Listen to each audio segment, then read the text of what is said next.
What is infinite intelligence? Welcome to Philosopher's Corner. I'm John. What is infinite intelligence? Infinite intelligence is everything. I mean that literally. Infinite intelligence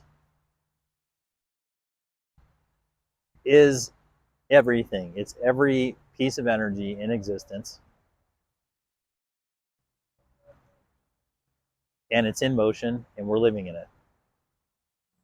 So, what is it?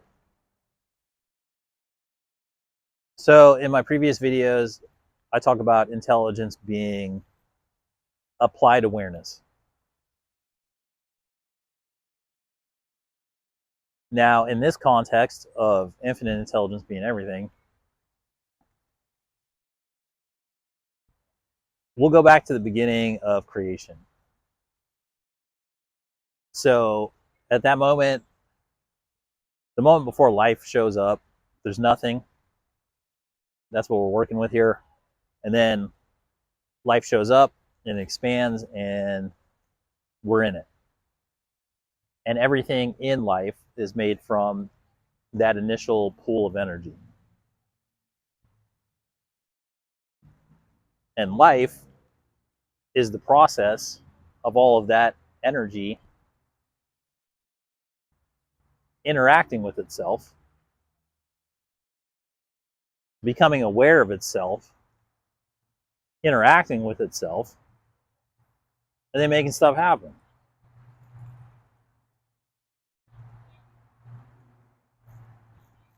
So reality is applying its awareness within itself. The entire subset of energy is life, and it's all learning to interact with itself. And in that process, it's evolving, it's growing synergy, it's giving meaning, it's giving value, it's teaching itself how to learn about itself. There's all these different, arguably, that's what all lives are about. All lives are about coming in and participating in co-creation and learning about life itself, learning about the infinite intelligence, knowing that you are the infinite intelligence, knowing that that's where you're born from and that you never leave it, and that life is a process of every piece of energy gaining sentience,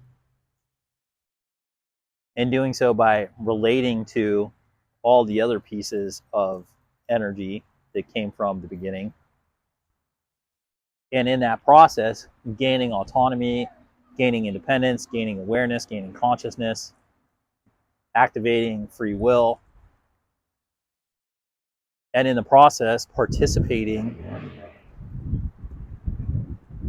with the infinite intelligence in order to create this thing we call life itself.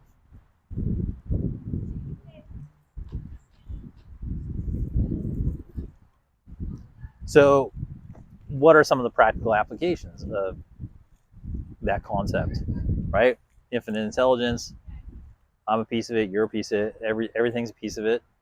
There's nothing that's not a piece of it, right? And I know people immediately would think, oh, what about all the evil and dark stuff? Well, if you go down that path long enough with this concept in mind, then you'll see that like there's an entropy to immoral decision making.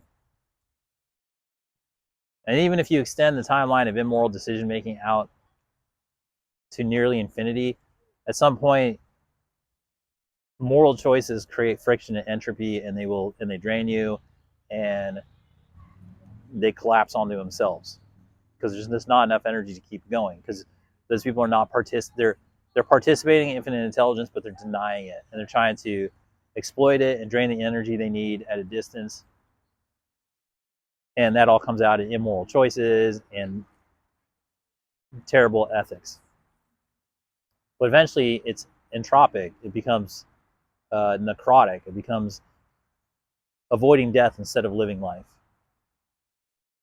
And even in those moments, they are engaging in the infinite intelligence because they're the little black dot in the middle of the white on the yin yang. Now, some of them are doing it in an aware manner, and many of them are doing it in an unaware manner, conscious or unconscious. It doesn't really matter. Because at a certain moment, when the entropy runs out, they get reintroduced to the light concept. And when they have exhausted the folly, well, yeah, the folly of all the immoral decision making and bad ethics, and the entropy runs out, and they're no longer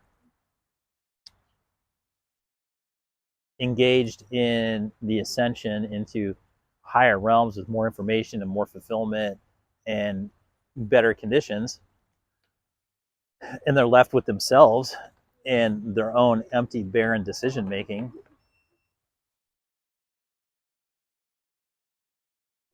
then they come back, then they get reintroduced to the light, and those are the lessons of the dark.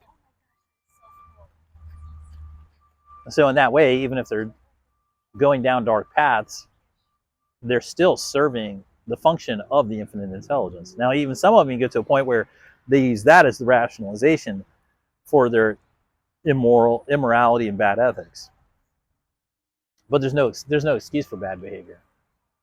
Just because you're doing bad behavior, it's not an excuse. It doesn't relieve the immorality of the situation.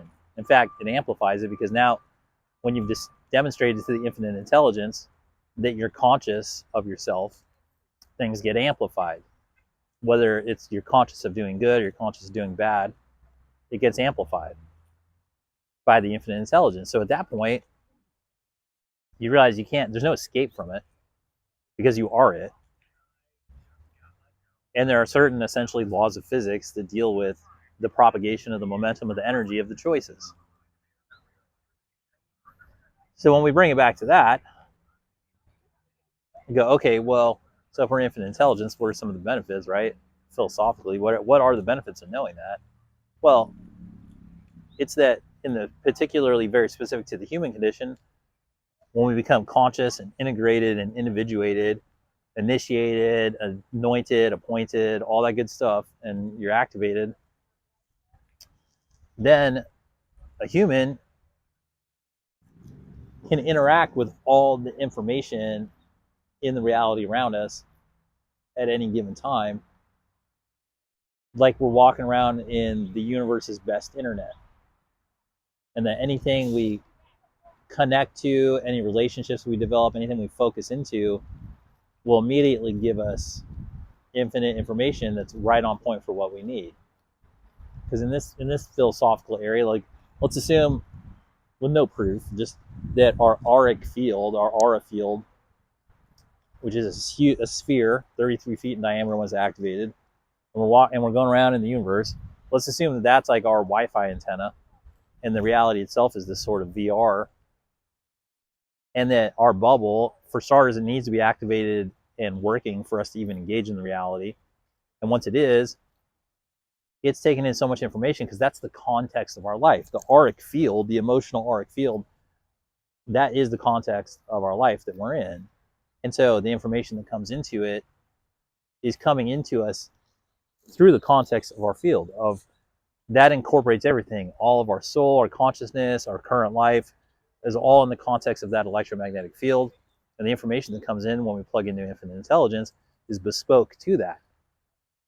And then the infinite intelligence, when we've made conscious connection with it, can start to sequence what we would call our life. The Buddhists would call it getting into the flow, the stream of life, whatever you want to call it, things going my way.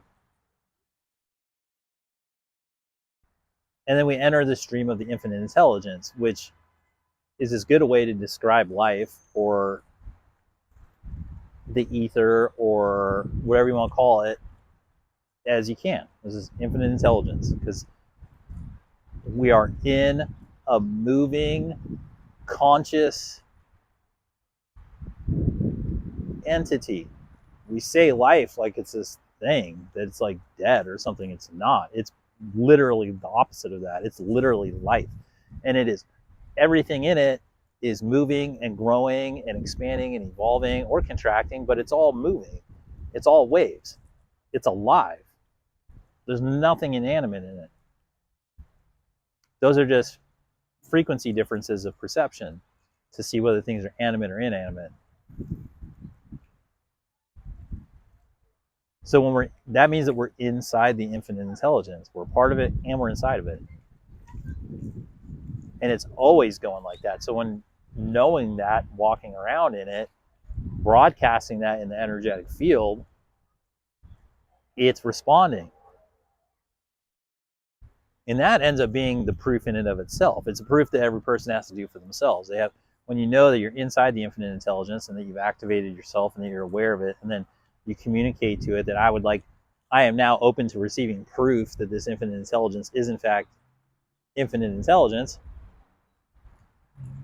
then it will start to happen.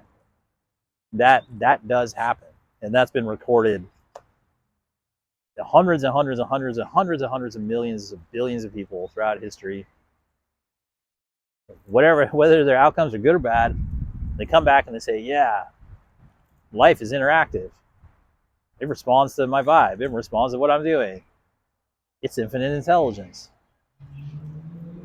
Because everything in here is alive and has sentience to some degree. And we combine that with quantum mechanics, where if you pay attention to something, it animates it, collapses it from a wave to a particle. And you know that we're in this reality that we're in is the collapsed particle reality, where things are playing out because of consciousness having put the spotlight on things. And you can spend your whole life trying to backtrack why certain things are in motion and like who brought them to life or whatever. But just in general philosophical terms, all the things that we see existing are because some intelligence put its consciousness on it to some degree and set it in motion.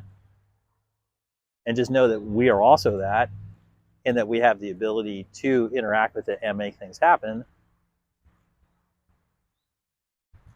It makes things a lot of fun.